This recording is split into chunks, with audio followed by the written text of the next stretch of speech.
রাউজান পূর্ব গুজরায় বিজয় দিবসে জাতীয়বাদী দলের শ্রদ্ধা নিবেদন। ভিডিও তথ্যচিত্রে বিস্তারিত।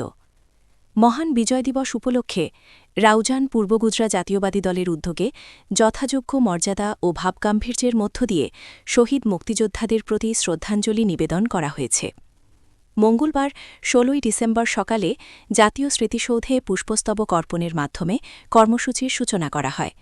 এ সময় ১৯৭১ সালের মহান মুক্তিযুদ্ধে আত্মত্যাগকারী বীর শহীদদের রুহের মাগফিরাত কামনা করে বিশেষ মোনাজাত করা হয়।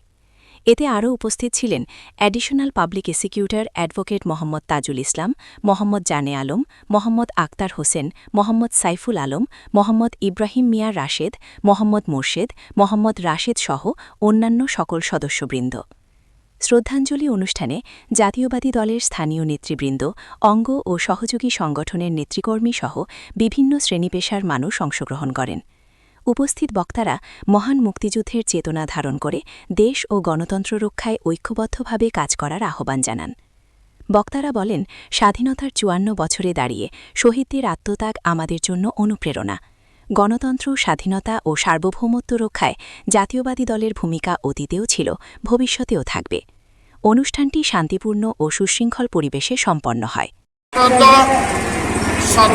স্মরণ করছি দক্ষিণ পূর্ব এশিয়ার মহামানব, বাংলাদেশের বহুদলীয় গণতন্ত্রের প্রবক্তা, সার্কের সেই স্বপ্নদ্রষ্টা শহীদ প্রেসিডেন্ট জিয়াউর রহমান। সাথে সাথে স্মরণ করছি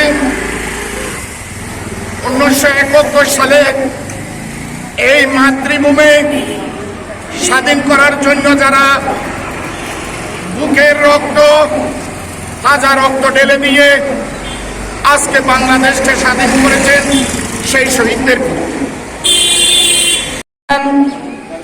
আজকের এই দিনে বিজয় দিনে আমাদের বাংলাদেশে যার জন্ম না হলে স্বাধীনতা ঘোষণা হতো না।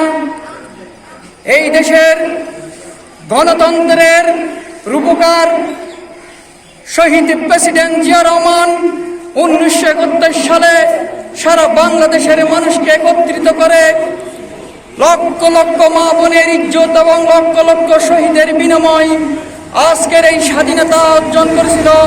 আজকের সেই স্বাধীনতা আমরা ভোগ করতে যাচ্ছি।